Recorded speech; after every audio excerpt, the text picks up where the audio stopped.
கண்ணியமிக்க சகோதர சகோதரிகளே, அல்லாஹ்வின் நல்லடியார்களே, அஸ்ஸலாமு அலைக்கும் வரஹ்மத்துல்லாஹி வபரகாத்துஹு. அல்ஹம்துலில்லாஹ். அல்லாஹும்ம ஸல்லி அலா முஹம்மதின் வஅலா அலி முஹம்மதின் வபாரிக் வஸல்லிம். இது உங்களுடைய இஸ்லாமிய பாதை சேனல். இன்றைக்கி நம்மளுடைய அவசர தேவைக்காக ஒரு அமலை பார்க்க போகிறோம். எல்லாருக்கும் தினமும் ஏதாவது ஒரு அவசர தேவைகள் அப்பப்போ வந்துட்டு தான் இருக்கும். நம்ம எக்ஸ்பெக்டே பண்ணியிருக்க மாட்டோம். திடீர்னு ஒரு தேவை வந்துடும். அந்த நேரத்தில் அந்த தேவையை அல்லாஹ் பூர்த்தி செய்து விட்டான் அப்படின்டா அல்ஹம்துலில்லாஹ், நமக்கு அது ஒரு நிம்மதி, அது அதோட முடிஞ்சிடும். ஆனால் அந்த அவசர தேவைகள் சரியாக பூர்த்தி செய்யப்படாததின் காரணத்தினால தான் அதனால என்ன ஆயிருதுன்னா வேறு தேவைகள் வந்துடுது, வேறு பிரச்சனைகள் வருது. இப்போ உங்களுக்கு ஒரு திடீர்னு ஒரு தேவை வருது, ஒரு காசு தேவைப்படுது. அது உங்களுக்கு அல்லாஹ் கடன் இல்லாமல் வேறு ஏதாவது ஒரு வழியில் இலகுவாக அடைச்சி கொடுத்துட்டான் அப்படின்டா உங்களுக்கு அந்த நேரத்தில் அந்த தேவையும் தீர்ந்துருச்சு. அதுக்கப்புறம் அதனுடைய பிரச்சனையும் இல்லாமல் இருக்கும். இல்லை, அந்த நேரத்தில் அந்த தேவை நமக்கு தீர்க்கப்படலை, அதுக்கு நம்ம ரொம்ப கஷ்டப்படுறோம், அதுக்கோசரம் நம்ம போய் என்ன பண்ணுறோம், வட்டியில் கடன்லாம் விழுந்துடுறோம் அப்படின்டா அது எப்படி ஆயிரும், அது ஒரு பெரும் தேவையாக போயிடும். வரும்போது ஒரு சின்ன தேவையாக அவசர தேவையாக வந்தது, அதுக்கப்புறம் பார்த்தா அதை நம்ம தீர்க்கறதுக்கே 4 வருஷம் 5 வருஷம்லாம் ஆயிரும். அந்த மாதிரி தான் நமக்கு நிறைய விஷயங்கள் வரும்போதே ஒரு 5-6 வருஷத்துக்கு பிரச்சனையாலாம் வராது. அந்த நேரத்தில் செய்ய முடியாததின் காரணமாகவே அது நமக்கு நீண்ட நாள் பிரச்சனையாக மாறிடுது. ஆனால் அவசர தேவைகள் இந்த அமலை செஞ்சு பாருங்கள். அந்த அவசர தேவைகளை அல்லாஹ் அந்த நேரத்திலேயே அதை சரி பண்ணி வைப்பான். அதுக்கப்புறம் அதனுடைய தாக்கம் நம்மளுடைய வாழ்க்கையில் சோதனையாக அமையாமல் அல்லாஹ் பார்த்துக்கொள்வான். ஏன்னா இது ரொம்பவே ஒரு பிரத்யேகமான அமல். நூஹ் நபி அவர்கள் காலத்திலேயே நடந்திருக்கு. ஃபஸ்ட்டு பார்த்தீங்கன்னா நம்ம இதில் ஃபஸ்ட்டு இது நீங்கள் என்ன பண்ணணும்னா 2 ரக்காயத்து ஒழு செய்து தொழுது கொள்ளுங்க. தொழுகை இருக்கிறவங்க இருந்தால் தொழுங்க, தொழுகை இல்லாதவங்க இருந்தால் தொழுகையை விட்டுட்டு நான் சொல்கிறத மட்டும் செஞ்சுக்கோங்க. ஓகேங்களா? இப்போ நீங்கள் ஃபஸ்ட்டு 2 ரக்காயத்து நஃபில் தொழுதுக்கோங்க. தொழுகும் போது அல்லாஹ் இடத்துல நீங்கள் நார்மலாக நஃபில் தொழுகிற மாதிரி நஃபில் 2 ரக்காயத்துன்னு சொல்லிட்டு தக்பீர் கட்டி நீங்கள் 2 ரக்காயத்து எப்படி தொழுவீங்களோ அதே மாதிரி அல்ஹம் சூரா ஒரு துணை சூறா ஓதி நீங்கள் 2 ரக்காயத்து தொழுதுக்கோங்க. அதில் 2வது ரக்காயத்துடைய சஜ்தாவிலேயே நீங்கள் அல்லாஹ் இடத்துல உங்களுக்கு இப்போ அந்த காரியம் என்ன காரியம் வந்திருக்கோ அவசரமாக, அது எதுவாக வேணால் இருக்கலாம், அது காசு சம்மந்தமாக இருக்கலாம், இல்லை வேறு ஏதாவது இருக்கலாம், எதுவாக வேணால் இருக்கலாம், அது சம்மந்தமாக நீங்கள் என்ன பண்ணிக்கோங்க, துவா செஞ்சுக்கோங்க. நல்லா சஜ்தாவிலேயே 2வது ரக்காயத்தில் துவா செஞ்சுட்டு அதுக்கப்புறம் ஹத்தையாத் ஓதிட்டு சலாம் கொடுக்கறதுக்கு முன்னாடியும் நீங்கள் என்ன பண்ணணும், அந்த தேவைக்காக துவா செய்யணும். மொத்தமாக 2 இடத்துல துவா செய்யணும். ஒன்று 2வது ரக்காயத்துடைய 2வது சஜ்தாவிலையும் அதே மாதிரி ஹத்தையாத் ஓதி சலாம் கொடுக்கறதுக்கு முன்னாடி இருக்கக்கூடிய அந்த நிலைமை, அதாவது எல்லாமே ஓதி முடிச்சிட்டோம், இனி சலாம் தான் பாக்கி அப்படின்னு இருக்கக்கூடிய நேரத்தில் நம்ம துவா செய்யலாம். இந்த 2 நேரத்துலையும் நபி ஸல்லல்லாஹு அலைஹி வஸல்லம் அவர்கள் துவா செஞ்சுருக்காங்க. அது நம்ம தொழுகையிலேயே துவா கேட்கக்கூடிய இடத்துலையே மிகவும் சிறப்பான இடமா இருக்குது. அந்த இடத்துல நம்ம கேட்கக்கூடிய துவாக்கள் பார்த்திங்கன்னா கபூலாக்கப்படுது. அதனால் அந்த இடத்துல துவா செஞ்சுக்கோங்க. தொழுகையில் நம்ம ஸ்பெஷலாக எதையுமே ஓதுங்கன்னு சொல்ல, எப்பயும் போல் தொழுகைன்னு தான் சொல்லியிருக்கோம், துவா மட்டும் தான் செய்ய சொல்லியிருக்கோம். இப்போ 2 ரக்காயத் தொழுது முடிச்சிட்டிங்க. தொழுது முடிச்சிட்டோம் நீங்கள் என்ன ஓதுறீங்கன்னா முதல்ல பிஸ்மில்லாஹிர் ரஹ்மானிர் ரஹீம் அப்படின்னு சொல்லி 10 முறை ஓதிக்கொள்ளுங்க. இதுக்கு பார்த்தீங்கன்னா நூஹ் நபி அவர்கள் காலத்தில் என்னாச்சு, அல்லாஹ் நூஹ் நபி அவர்களுக்கு கட்டளை கொடுக்குறான், நீங்கள் மக்களுக்கு இஸ்லாத்துடைய பணியை எத்தி வைங்கன்ட்டு. அவர்களும் 900 வருஷம் எத்தி வைக்கிறாங்க. ஆனால் அந்த மக்கள் கேட்டாங்களா? கேட்கவே இல்லை. அப்புறம் ஒரு கட்டத்தில் என்ன ஆகுது, அல்லாஹ் பார்க்குறான், ரொம்ப ஆண்டாயிருச்சு, இன்னும் அந்த மக்கள் திருந்த மாட்டேங்கிறாங்கன்னு சொல்லிட்டு அல்லாஹ் நூஹ் நபி அவர்கள் இடத்துல ஒரு பெரும் கப்பலை கட்டுங்கன்னு சொல்லிட்டு அல்லாஹ் சொல்லிடுறான். அந்த கட்டளையை ஏற்றுட்டு நூஹ் நபி அவர்களும் கப்பலை கட்டுறாங்க. கப்பலை கட்டின போது அந்த மக்கள்லாம் என்ன சொன்னாங்க, அவங்கள பரிகாசம் செஞ்சாங்க, பார்த்து சிரிச்சாங்க, எதுக்கு கப்பல் கட்ட போகிறீங்க அப்படின்ட்டு. பிரளயம் வரப்போகுது, வெள்ளம் வரப்போகுதுன்னு சொன்னால் அவங்களாம் அதை பழிச்சாங்க. அந்த நேரத்தில் என்னாச்சு, எல்லாம் கட்டி முடிச்சதுக்கு பிறகு அல்லாஹ் சொன்ன மாதிரியே பிரளயமும் வெள்ளமும் வந்துச்சு. வந்ததுக்கப்புறம் என்ன ஆனாங்கன்னா அதில் நம்பிக்கையானவர்கள் எல்லாமே அந்த கப்பலில் போய் ஈடேற்றப்பட்டார்கள். அப்படி அந்த கப்பலில் வெள்ளம் வந்தபோது நூஹ் நபி அவர்கள் கூட்டிகிட்டு போகும்போது என்ன ஓதுனாங்கன்னு பார்த்தீங்கன்னா இந்த பிஸ்மியை தான் ஓதுனாங்க. அதே இதை சொல்லக்கூடிய ஆலிம்கள் என்ன சொல்கிறாங்கன்னா, இதை ஓதிய உடனே இதை ஓதி தான் நூஹ் நபி அவர்கள் அவர்களுடைய பிரயாணத்தையே என்ன பண்ணாங்கன்னா வெள்ளத்திலிருந்து அவங்களுடைய கப்பலை ஈடேற்றி கொண்டு போனாங்க.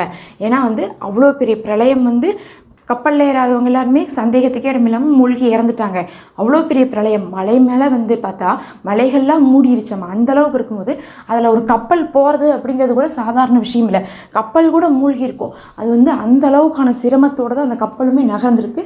அந்த சமயத்தில் அல்லாஹுடைய உதவிக்காக நபி நூஹ் அவர்கள் இதை தான் ஓதுனாங்க.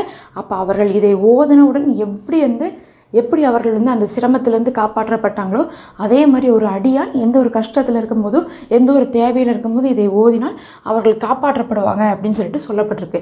அதனால் நீங்கள் 10 முறை வந்து பிஸ்மில்லாஹிர் ரஹ்மானிர் ரஹீம் ஓதுங்க. அதுலேயும் நபி ஸல்லல்லாஹு அலைஹி வஸல்லம் அவர்கள் சொல்கிறாங்க, பிஸ்மி ஓதப்படக்கூடிய காரியத்தில் அல்லாஹ் பரக்கத்து கொடுப்பான்ட்டு. இப்போ ஒரு அவசர தேவை வந்துருச்சு, நம்ம என்ன பண்ணுவோம்? சும்மாவாக உட்காந்துருப்போம்?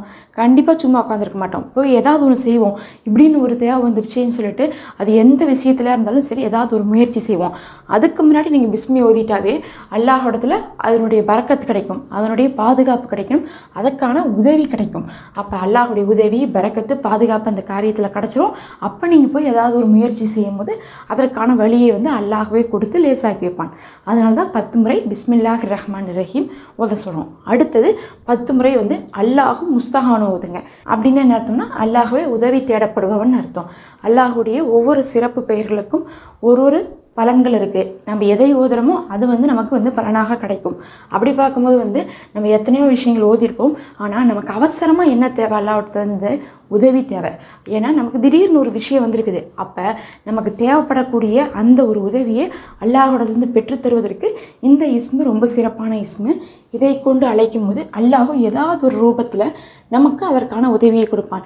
அதற்கான தேவையான மனிதர்களை அனுப்பி வைப்பான். அதற்கான தேவையான காசையை அனுப்பி வைப்பான். அதற்கு ஏதாவது ஒரு இலகுவான விஷயத்தை ஏற்படுத்தி கொடுப்பான். ஏதாவது ஒரு நடக்கும். நம்ம சில நேரங்களில் பார்த்தா நமக்கு மழை போல தெரியும், கடைசியில் பார்த்தா அந்த விஷயம் வந்து இலகுவாக அல்லாஹ் முடிச்சு வைப்பான். எல்லாமே அல்லாஹுடைய உதவி தான். அதனால் ஒரு காரியம் வரும்போது அதில் அல்லாஹ் ஏதாவது ஒரு விதத்தில் உதவி செஞ்சிடணும்னு சொல்லிட்டு நம்பிக்கையோடு நம்ம ஓதணும். இது வந்துருச்சு, இனி அவ்வளோதான், இப்படி ஒரு விஷயம் வந்திருந்தாவே அதுலேருந்து யாருமே மீண்டுதான் சரித்திரமே இல்லை அப்படிங்கிற அளவுக்கு நம்ம என்ன பண்ணக்கூடாது?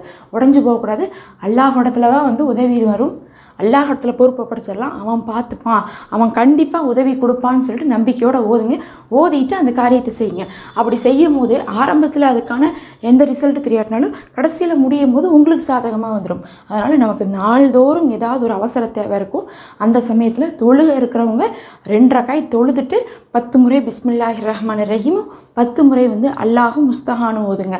இல்லை தொழுகை இல்லாதவங்க 10 முறை பிஸ்மில்லாஹிர் ரஹ்மானிர் ரஹீம், அல்லாஹ் முஸ்தஹானு 10 முறை மட்டும் தொழுகாமலே நீங்கள் ஓதிக்கொள்ளலாம். தொழுகிறவங்களா இருந்தாங்கன்னா நம்ம தொழுதுக்கு அப்புறம் ஓதுறதுனால அப்படியே முசல்லாலே உட்காந்து ஓதிட்டு அதற்காக துவா செஞ்சுக்கோங்க. தொழுகை இல்லாதவங்க நம்ம ஒழுவே செய்ய மாட்டோம். அதனால் நம்ம என்ன பண்ணலாம்னா சும்மாவே 10 முறை பிஸ்மியும் 10 முறை வந்து இந்த இஸ்மியும் ஓதிவிட்டு கையோடு அந்த காரியத்துக்கு அல்லாஹ்விடத்துல பொறுப்பு படைச்சு, நீ வந்து பிஸ்மி சொன்ன காரியங்களுக்கு கண்டிப்பாக பரக்கத்து கிடைக்குமே, அதனால உன்னுடைய பரக்கத்தை எங்களுக்கு இந்த காரியத்தில் கொடு. அதே மாதிரி உன்னுடைய உதவியை தேடப்பட்ட காரியத்துக்கு உன்னுடைய உதவி கிடைக்குமே, நான் உன்னுடைய உதவியை தேடக்கூடிய அந்த திருநாமத்தை ஓதியிருக்கேன், அதனால எனக்கு உன்னுடைய உதவியை கொடுத்துரு அப்படின்னு சொல்லிட்டு அல்லாஹ்விடத்துல பிஸ்மி நம்ம ஏதாவது ஒன்று ஓதனோம்னா அதை சொல்லி அதனுடைய பலன்கள்லாம் இப்படி இருக்குன்னு நீங்கள் சொல்லி அதுக்காக தான் நான் இதை ஓதியிருக்கேன், அப்போ அதை எனக்கு கொடுத்துருன்னு சொல்லிட்டு நீங்கள் கேளுங்க. துவா கேட்குறதுலேயே ஒரு முறை இருக்குது. அந்த முறை வச்சே தான் நம்மளுடைய துவாக்கள் கபூலாக்கப்படும்.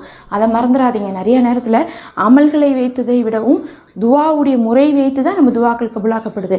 அதனால் ஒரு அமலை செஞ்சால் அதை நான் இதுக்காக தான் செஞ்சேன், இதில் இப்படி ஒரு பலன் கிடைக்கிறதாக நீ சொல்லியிருக்கே, இதுக்கு இப்படி ஒன்று இருக்குதே, அப்போ அதை எனக்கு கொடு, அதுக்காக தான் நான் செஞ்சுருக்கேன்னு சொல்லிட்டு சொல்லி கேட்கும் போது இந்த அடியான் வந்து இதற்காகத்தான் ஓதியிருக்கான், அப்போ அவனுக்கு நம்ம அதை கொடுக்கணும்னு சொல்லிட்டு அல்லாஹ் கொடுத்துருவான்.